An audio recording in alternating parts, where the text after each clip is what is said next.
안녕하세요. 맥체인 성경 통독 12월 24일 말씀 함께 보겠습니다. 먼저 기도하겠습니다.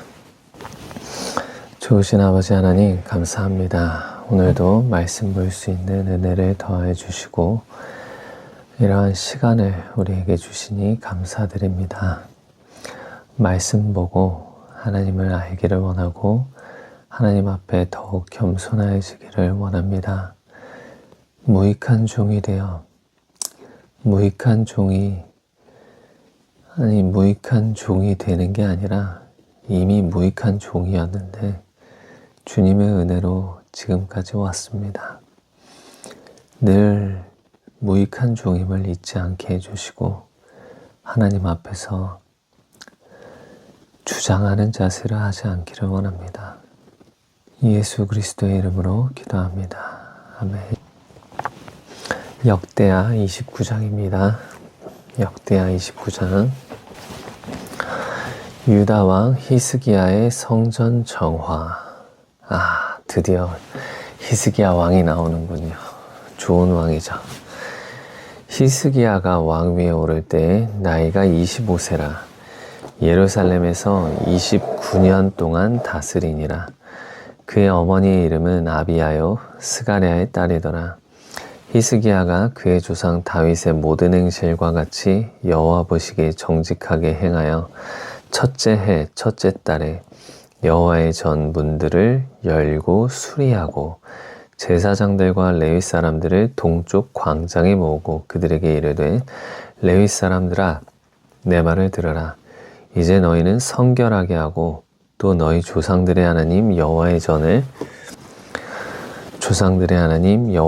성결하게 하여 그 더러운 것을 성소에서 없애라. 우리 조상들이 범죄하여 우리 하나님 여호와 보시기에 악을 행하여 하나님을 버리고 얼굴을 돌려 여호와의 성소를 등지고 또 낭실 문을 닫으며 등불을 끄고 성소에서 분향하지 아니하며 이스라엘의 하나님께 번제를 드리지 아니하므로 여호와께서 유다와 예루살렘에 진노하시고 내버리사 두려움과 놀람과 비웃음거리가 되게 하신 것을 너희가 똑똑히 보는 바라. 이로 말미암아 우리의 조상들이 칼에 엎드러지며 우리의 자녀와 아내들이 사로잡혔느니라. 이제 이스라엘의 하나님 여호와와 더불어 언약을 세워 그 맹렬한 노를 우리에게서 떠나게 할 마음이 내게 있노니 내 아들들아 이제는 게으르지 말라. 여호와께서 이미 너희를 택하사 그 앞에 서서 수종들어 그를 섬기며 분향하게 하셨느니라. 이에 레위 사람들이 일어나니 곧 그아세 자손 중 아마스의 아들 마핫과 아사랴의 아들 요엘과 무라리의 자손 중 압디의 아들 기스와 여할렐렐의 아들 아사랴와 게르손 사람 중 신마의 아들 요아와 요아의 아들 에덴과 엘리사반의 자손 중 시므리와 여우엘과 아삽의 자손 중 스가랴와 마따냐와 헤만의 자손 중 여후엘과 시므이와 여두둔의 자손 중 스마야와 우시엘이라. 그들이 그들의 형제들을 모아 성결하게 하고 들어가서 왕이 여호와의 말씀대로 명령한 것을 따라 여호와의 전을 깨끗하게 할세. 제사장들도 여호와의 전 안에 들어가서 깨끗하게 하여 여호와의 전에 있는 모든 더러운 것을 끌어내어 여호와의 전 뜰의 이름에 레위 사람들이 바다 바깥 기드론 시내로 가져갔더라.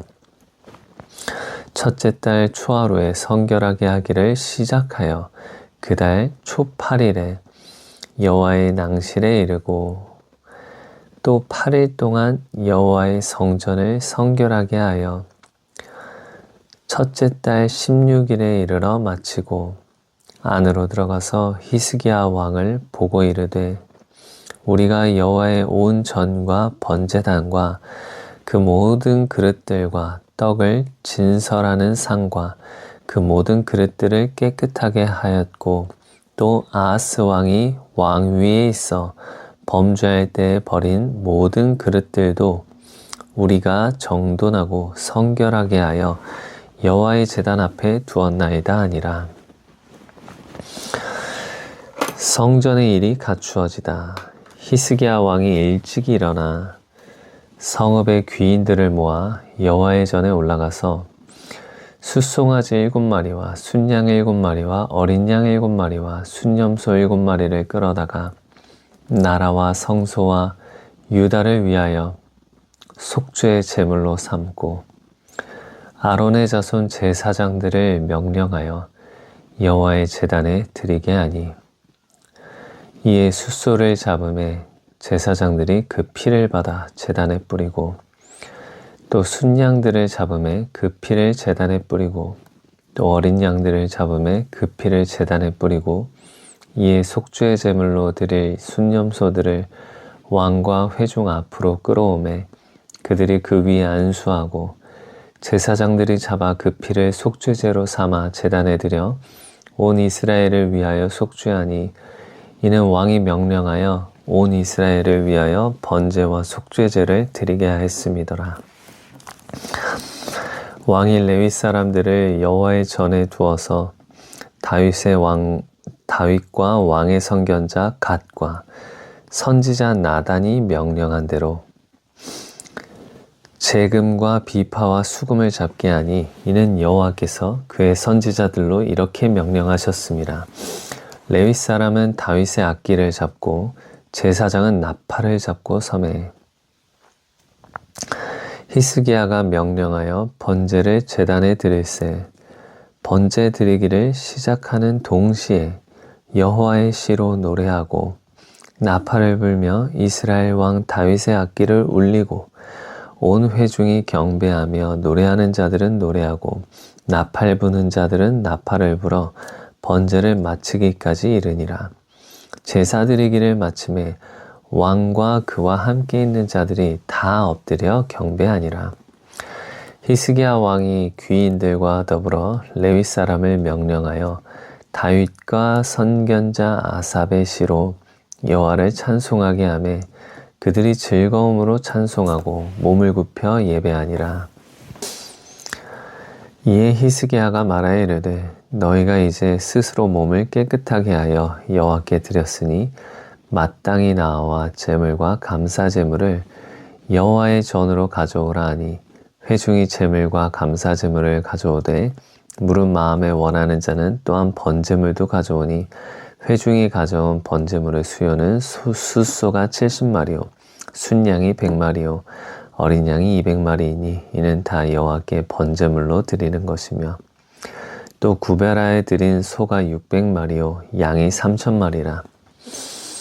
그런데 제사장이 부족하여 그 모든 번제 짐승들의 가죽을 능히 벗기지 못하는 거로 그의 형제 레위 사람들이 그 일을 마치기까지 돕고 다른 제사장들이 성결하게 하기까지 기다렸으니 이는 레위 사람들의 성결하게 함이 제사장들보다 성심이 있었음이라. 번제와 화목제의 기름과 각 번제에 속한 전제들이 많더라. 이와 같이 여호와의 전에서 섬기는 일이 순서대로 갖추어지니라. 이 일이 갑자기 되었으나 하나님께서 백성을 위하여 예비하셨으므로 히스기야가 백성과 더불어 기뻐하였더라. 아멘. 우리가 주님께로 돌아갈 때 가장 첫 번째로 하는 것은 청소입니다. 깨끗하게 하는 것입니다. 먼저 주변 환경을 정돈하고 정리할 것들은 정리하고 삶을 간결하게 간소화하는 것입니다. 우리가 귀신이 들리면 깨끗할 수가 없습니다. 어둠에 사로잡히면 깨끗할 수가 없습니다. 그래서 우리가 주님께로 돌아가려면 먼저 청소를 해야 합니다. 청소를 하는데 우리의 주변 환경도 정리하고 청소를 해야겠죠. 이게 굉장히 아무것도 아닌 것 같은데 매우 중요합니다. 개인적으로 믿기로 하나님의 영에 붙들리면 청결할 수밖에 없다고 생각합니다. 물론 시간이 정 안 돼서 더러울 수도 있겠지만 기본적으로 정리정돈이 되어 있는 그런 게 굉장히 많습니다. 삶도 굉장히 간소화되어 있고 간단합니다. 계속 같은 반복적인 어떤 패턴 가운데서 아주 간결하게 살아갑니다. 그리고 또 중요한 것은 지금 유다왕 히스기야는 눈에 보이는 성전을 깨끗하게 하였지만 이제 성전은 우리 자신이 되었습니다. 우리 자신이 하나님의 거룩한 성전이 되었는데 재밌는 말씀이 있습니다. 한번 찾아볼까요? 우리가 바로 건물입니다. 우리가 집이고 우리가 성전입니다. 그것을 아주 잘 보여주는 말씀이 바로 여기 있습니다. 마가복음 12장 43절부터 45절까지 말씀입니다. 43절, 더러운 귀신이 사람에게서 나갔을 때, 자, 귀신은 더럽습니다. 귀신은 더러운 귀신이라고 합니다. 자, 그렇기 때문에 더러운 귀신이 들어가 있으면 청소를 할 수가 없습니다. 더러운 귀신이기 때문에 더럽게 만들기 때문입니다. 그래서 우리가 주님께로 돌아갈 땐 우리의 환경을 정리하는 것도 매우 중요합니다. 자, 더러운 귀신이 사람에게서 나갔을 때 물 없는 곳으로 다니며 쉬기를 구하되 쉴 곳을 얻지 못하고 이에 이르되 내가 나온 내 집으로 돌아가리라 하고, 집이라고 합니다. 우리를 집의 단어가 오이코스입니다. 오이코스라는 헬라어인데 거주, 그리고 집, 신전 이런 뜻이 있습니다. 그래서 이 집, 우리는 집입니다. 그래서 이 집에 누군가가 거할 수가 있습니다. 귀신이 들어와서, 더러운 귀신이 들어와서 거할 수도 있고, 예수님께서 요한계시록에 말씀하신 것처럼 문을 두드리노니 문을 열면 내가 들어가서 그와 더불어 먹으리라 라고 하신 것처럼 예수님이 우리 안에 이 집에 들어오셔서 같이 거하실 수도 있습니다. 그 집이, 자, 나머지 또 읽습니다. 그 집이 비어있고 청소되고 수리되었거늘. 집이 비어있다고 합니다. 그리고 청소되고 라고 합니다. 청소되고 수리되었거늘. 그런데 여기서 제일 중요한 건 마귀를 내쫓아도, 귀신을 사람에게서 내쫓아도 그 집이 비어 있으면 다시 들어갈 수가 있습니다. 그러므로 그 집을 비어 있게 하면 안 되고 예수님을 초청해서 드려야 합니다. 그분의 말씀이 가득 들어오게 만들어야 합니다. 그래서 우리가 하나님께로 돌아가는 그 길의 첫 번째는 청소입니다.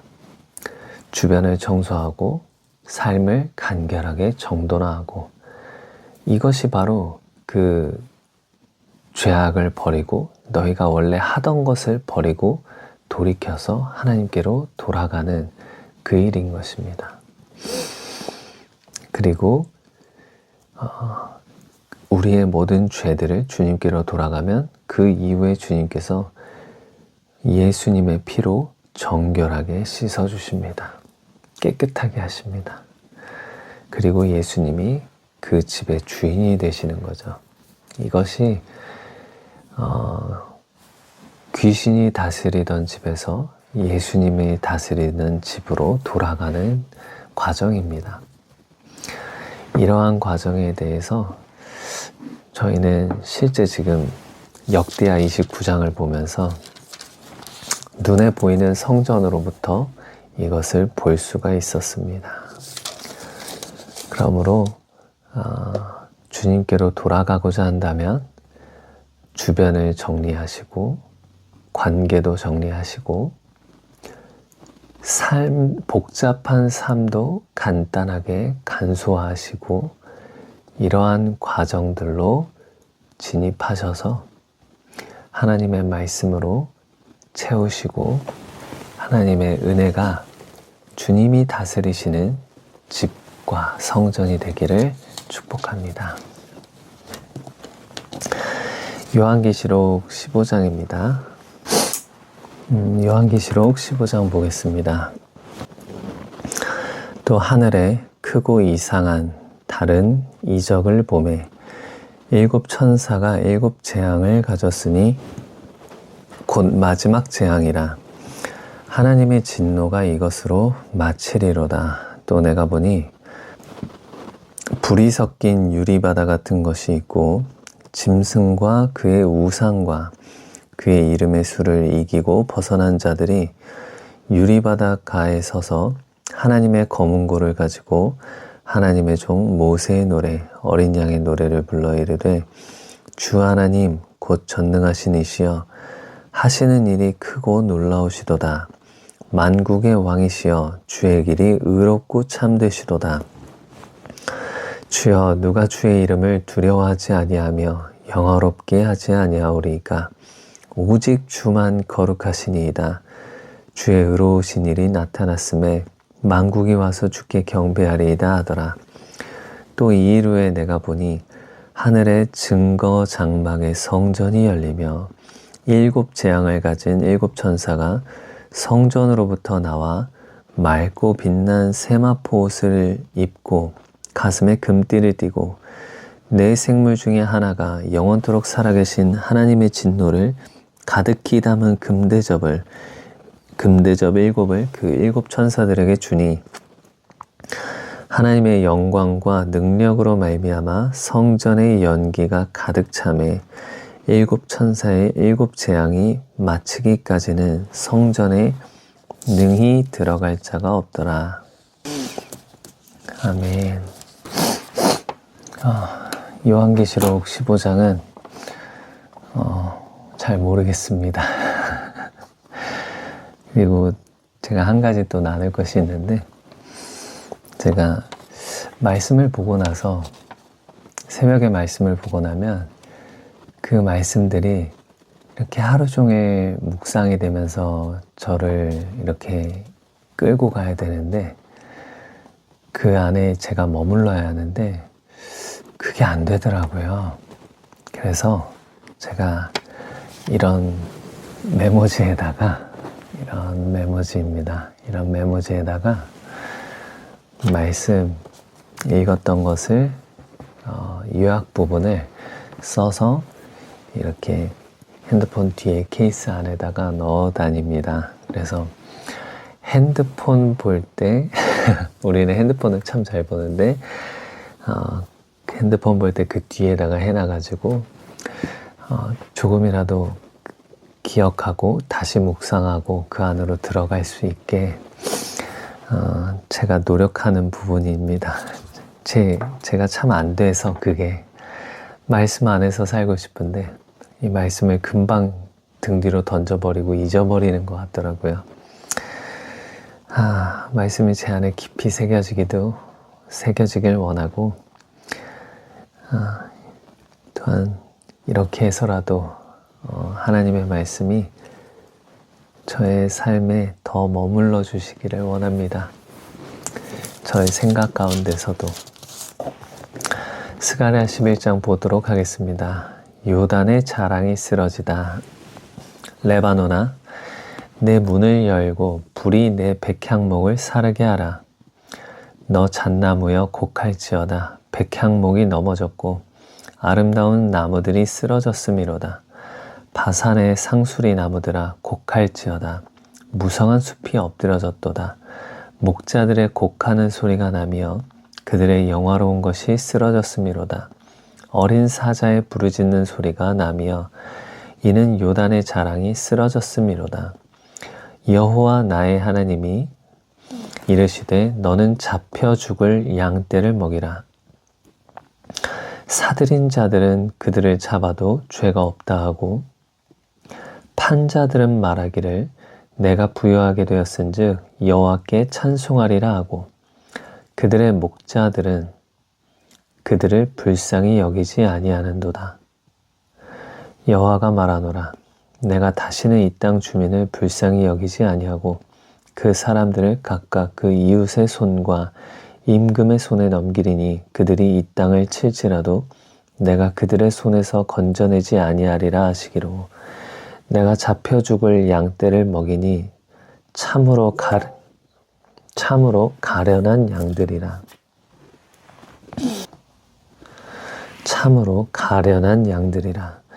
내가 막대기 둘을 취하여 하나는 은총이라 하며 하나는 연합이라 하고 양떼를 먹일세. 한 달 동안에 내가 그 세 목자를 제거하였으니 이는 내 마음에 그들을 싫어하였고 그들의 마음에도 나를 미워하였음이라. 내가 이르되 내가 너희를 먹이지 아니하리라. 죽는 자는 죽는 대로 망하는 자는 망하는 대로 나머지는 서로 살을 먹는 대로 두리라 하고 이에 은총이라 하는 막대기를 취하여 꺾었으니 이는 모든 백성들과 세운 언약을 폐하려 하였습니다. 당일에 곧 폐함에 내 말을 지키던 가련한 양들은 이것이 여호와의 말씀이었던 줄 안지라. 내가 그들에게 이르되 너희가 좋게 여기거든 내 품삯을 내게 주고 그렇지 아니하거든 그만두라. 그들이 곧 은 30개를 달아서 내 품삯을 삼은지라. 여호와께서 내게 이르시되 그들이 나를 헤아린 바 그 삭을 토기장이에게 던지라 하시기로 내가 곧 그 은 30개를 여호와의 전에서 토기장이에게 던지고 내가 또 연합이라 하는 둘째 막대기를 꺾었으니 이는 유다와 이스라엘 형제의 의리를 끊으려 함이었느니라. 여호와께서 내게 이르시되 너는 또 어리석은 목자의 기구들을 빼앗을지니라. 보라, 내가 한 목자를 이 땅에 일으키리니 그가 없어진 자를 마음에 두지 아니하며 흩어진 자를 찾지 아니하며 상한 자를 고치지 아니하며 강건한 자를 먹이지 아니하고 오히려 살찐 자의 고기를 먹으며 또 그 굽을 찢으리라. 화했을진저 양떼를 버린 못된 목자여 칼이 그의 팔과 오른쪽 눈에 내리리니 그의 팔이 아주 마르고 그의 오른쪽 눈이 아주 멀어버릴 것이라 하시니라. 아멘. 우리를 다스리시는 분이 우리의 진짜 목자, 나는 참된 목자라. 나는 양을 위해 내 생명을 버리노라 하신 예수님이 우리의 진짜 목자, 참된 목자이십니다. 다른 목자들은 다 사꾼입니다. 예수님만이 우리의 목자가 되십니다. 김포 인더 바이블 교회의 어떤 목사님이 제가 그 설교를 들은 건 아니지만 설교의 제목만 봤습니다. 평소에 제가 최근에 알게 돼서 좋아하는 목사님인데 목사는 목자가 아니다 라는 어떤 제목을 봤습니다. 아마 참된 목자는 바로 예수님만 참된 목자시다. 양을 위해서 생명을 내어주는 예수님만이 우리의 참된 목자시다. 그래서 목사는 목자가 아니다. 이렇게 한 것 같은데요. 목사는 참된 목자이신 예수님께서 붙여주신 똥, 목동 아니면 이렇게 주변의 양들을 이렇게 이끄는 멍멍이 정도 나 될까요? 우리는 양들을 위해서 목숨까지 물론 예수님처럼 바쳐야겠지만 그 정도 깜냥이 안 되기 때문에 목사는 목자가 아니라고 한 게 아닐까요? 궁금해서 봐야겠습니다. 아무튼 예수님께서 우리의 참된 목자가 되셔서 잡혀 죽을 양떼인 우리를 지켜주시니 감사합니다. 요한복음 14장 보도록 합니다. 요한계시록도 스가랴도 참 어렵네요. 내가 곧 길이요 진리요 생명이니 너희는 마음에 근심하지 말라. 하나님을 믿으니 또 나를 믿으라. 잠깐 다시 얘기하자면 저는 이래서 이렇게 스가랴와 요한계시록이 어렵잖아요. 그래서 저는 맥체인 성경이 참 좋은 이유가 성경을 봐도 이게 무슨 소리야 할 때도 있고 그냥 내가 분명히 읽었는데 무슨 말인지 모를 때도 있고 그리고 아무것도 깨달아지는 어떤 감동이 없을 수도 있습니다. 그런데 이 맥체인 성경은 역사서와 예언서와 복음서와 서신서 이런 것들을 아주 하나하나 잘 배치가 돼 있어서 이 말씀의 은혜가 없으면 저 말씀의 은혜가 있고 이 말씀을 모르겠으면 또 저 말씀을 아는 말씀이 있어서 굉장히 균형 잡히게끔 만들어준다고 생각합니다. 그게 저는 굉장히 중요하다고 봅니다. 그래서 맥체인 성경을 읽는 것을 저는 매우 추천합니다. 요한복음 14장 내가 곧 길이요 진리요 생명이니 너희는 마음에 근심하지 말라. 하나님을 믿으니 또 나를 믿으라. 내 아버지 집에 거할 곳이 많도다. 그렇지 않으면 너희에게 일렀으리라. 내가 너희를 위하여 거처를 예비하러 가노니 가서 너희를 위하여 거처를 예비하면 내가 다시 와서 너희를 내게로 영접하여 나 있는 곳에 너희도 있게 하리라. 내가 어디로 가는지 그 길을 너희가 아느니라. 도마가 이르되 주여 주께서 어디로 가시는지 우리가 알지 못하거늘 그 길을 어찌 알겠사옵나이까. 예수께서 이르시되 내가 곧 길이요 진리요 생명이니 나로 말미암지 않고는 아버지께로 올 자가 없느니라. 너희가 나를 알았더라면 내 아버지도 알았으리로다. 이제부터는 너희가 그를 보았고 또 너희가 그를 알았고 또 보았느니라. 빌립이 이르되 주여 아버지를 우리에게 보여주옵소서. 그리하면 족하겠나이다. 예수께서 이르시되 빌립아 내가 이렇게 오래 너희와 함께 있으되 네가 나를 알지 못하느냐. 나를 본 자는 아버지를 보았거늘 어찌하여 아버지를 보이라 하느냐. 내가 아버지 안에 거하고 아버지는 내 안에 계신 것을 네가 믿지 아니하느냐.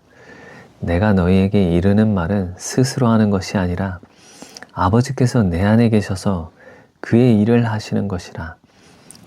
내가 아버지 안에 거하고 아버지께서 내 안에 계심을 믿으라. 그렇지 못하겠거든 행하는 그 일로 말미암아 나를 믿으라. 내가 진실로 진실로 너희에게 이르노니 나를 믿는 자는 내가 하는 일을 그도 할 것이요 또한 그보다 큰 일도 하리니 이는 내가 아버지께로 감이라. 너희가 내 이름으로 무엇을 구하든지 내가 행하리니 이는 아버지로 하여금 아들로 말미암아 영광을 받으시게 하려 함이라. 내 이름으로 무엇이든지 내게 구하면 내가 행하리라. 너희가 나를 사랑하면 나의 계명을 지키리라. 내가 아버지께 구하겠으니 그가 또 다른 보혜사를 너희에게 주사 영원토록 너희와 함께 있게 하리니 그는 진리의 영이라. 세상은 능히 그를 받지 못하나니 이는 그를 보지도 못하고 알지도 못함이라. 그러나 너희는 그를 아나니 그는 너희와 함께 거하시며 또 너희 속에 계시겠음이라. 아멘. 내가 너희를 고아와 같이 버려두지 아니하고 너희에게로 오리라. 조금 있으면 세상은 다시 나를 보지 못할 것이로되 너희는 나를 보리니 이는 내가 살아있고 너희도 살아있겠음이라. 그날에는 내가 아버지 안에 너희가 내 안에 내가 너희 안에 있는 것을 너희가 알리라. 나의 계명을 지키는 자라야 나를 사랑하는 자니 나를 사랑하는 자는 내 아버지께 사랑을 받을 것이요 나도 그를 사랑하여 그에게 나를 나타내리라. 뭐라고요? 그날에는 내가 아버지 안에 너희가 내 안에 내가 너희 안에 있는 것을 너희가 알리라. 나의 계명을 지키는 자라야 나를 사랑하는 자니. 주님의 계명은 하나님을 사랑하고 내 이웃을 내 몸과 같이 사랑하라고 하셨죠. 그리고 너희가 서로 사랑하라고 하셨죠. 나의 계명을 지키는 자라야 나를 사랑하는 자니 나를 사랑하는 자는 내 아버지께 사랑을 받을 것이요 나도 그를 사랑하여 그에게 나를 나타내리라. 사랑해야겠네요. 사랑하고 싶습니다. 주님. 가룟 아닌 유다가 이르되 주여 어찌하여 자기를 우리에게는 나타내시고 세상에는 아니하려 하시나이까. 예수께서 대답하여 이르시되 사람이 나를 사랑하면 내 말을 지키리니 내 아버지께서 그를 사랑하실 것이요 우리가 그에게 가서 거처를 그와 함께 하리라.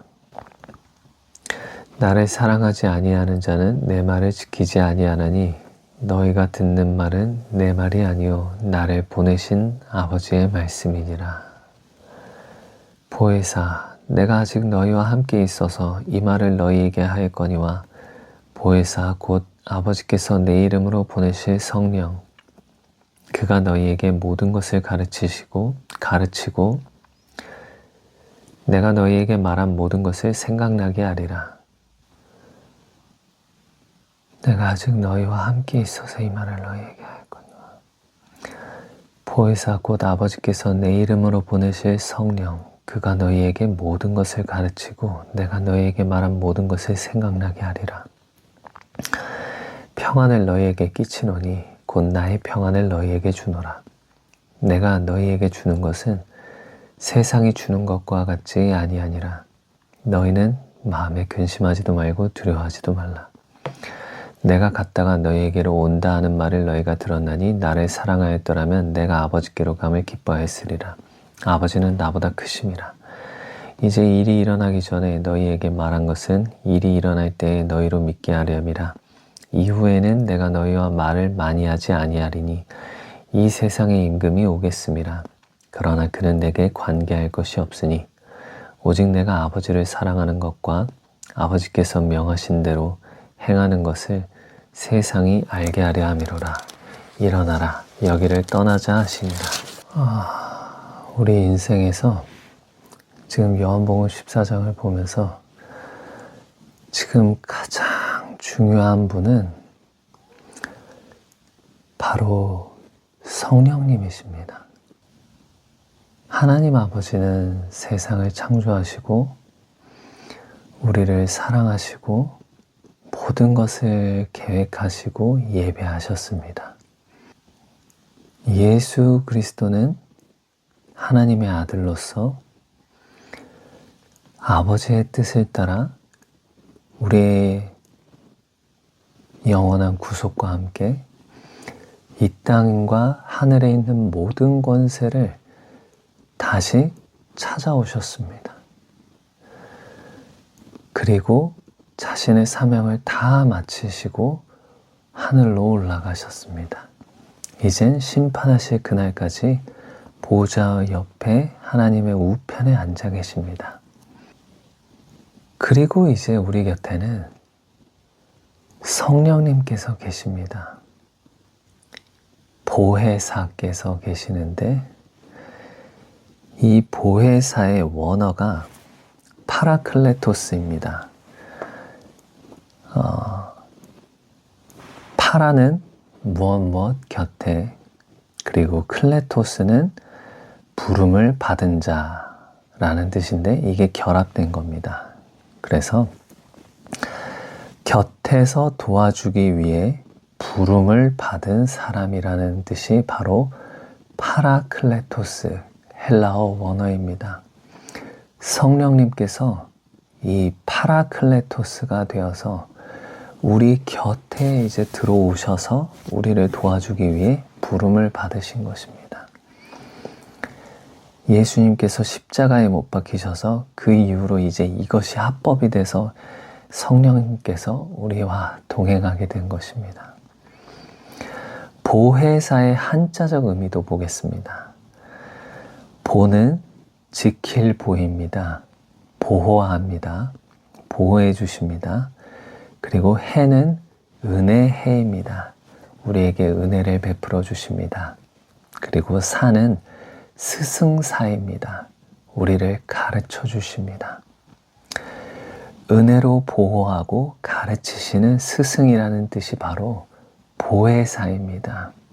지금 이것만 깊이 이렇게 그냥 살펴봐도, 간단하게 살펴봐도 성령님께서 우리에게 우리 인생에서 얼마나 중요하고 얼마나 가장 많이 찾아야 하는 분인지 알겠습니다. 또한 파라클레토스는 당시 법정 용어로도 쓰였는데 이를 현대적으로 풀이하면 다음과 같습니다. 위로자, 슬픔이나 고통 중에 있는 사람 곁에서 힘을 북돋아 줍니다. 상담자, 갈 길을 알지 못할 때 지혜와 방향을 제시합니다. 변호사, 법정에서 피고의 곁에 서서 그를 변호하고 돕는 조력자. 중보자, 우리를 위해 대신 간구하고 하나님과 우리 사이를 잇는 역할. 협력자, 우리의 연약함을 돕고 끝까지 함께하는 동반자. 이런 분이 우리 인생 가운데 오셨군요. 우리 곁에 계십니다.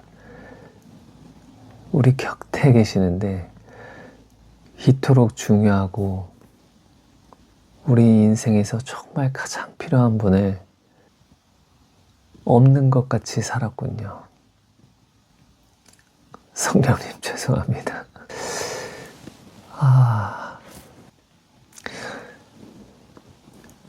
성령님께서 모든 것을 가르쳐 주시는군요. 제가 성령님을 더욱 의지하기를 원하고 성령님과 더 친밀해지기를 원하고 성령님과 더 하나 되기를 원합니다. 성령님 어떻게 친해질 방법이 있을까요? 어떻게 해야 성령님과 친해질 수 있나요? 알려주세요. 가르쳐 주시고 제가 성령님과 가까이 지내는 법을 알려주세요. 성령님과 가까이 하고 싶습니다. 아버지 하나님 감사합니다. 오늘도 은혜 베풀어 주셔서 감사합니다. 아버지 하나님께서 우리에게 얼마나 크신 선물을 주셨는지 오늘 말씀을 보며 알겠습니다. 성령님을 우리에게 보내주셔서 보혜사를 우리에게 보내주셔서 파라클레토스를 우리에게 보내주셔서 우리를 도와주시니 감사드립니다. 그리고 이 안에서 이 성령님 안에서 아버지와 하나 되게 하시고 아들 예수 그리스도와 하나 되게 하시고 이 우리가 한 몸과 한 가족이 되게 해 주시니 감사드립니다. 성령님 안에서 제가 더 배우길 원하고 성령님과 동행하고 성령님이 이끄시는 대로 가길 원하고 성령님께서 인도하시는 대로 따라가기를 원합니다. 제가 성령님의 음성에 민감하고 성령님께서 말씀하시는 것에 제 귀를 기울이기를 원합니다. 저의 시간을 드리길 원합니다. 아버지 하나님 은혜를 베풀어 주시기를 예수님의 이름으로 기도합니다. 아멘. 축복합니다. 성령님과 함께 합시다. 아멘.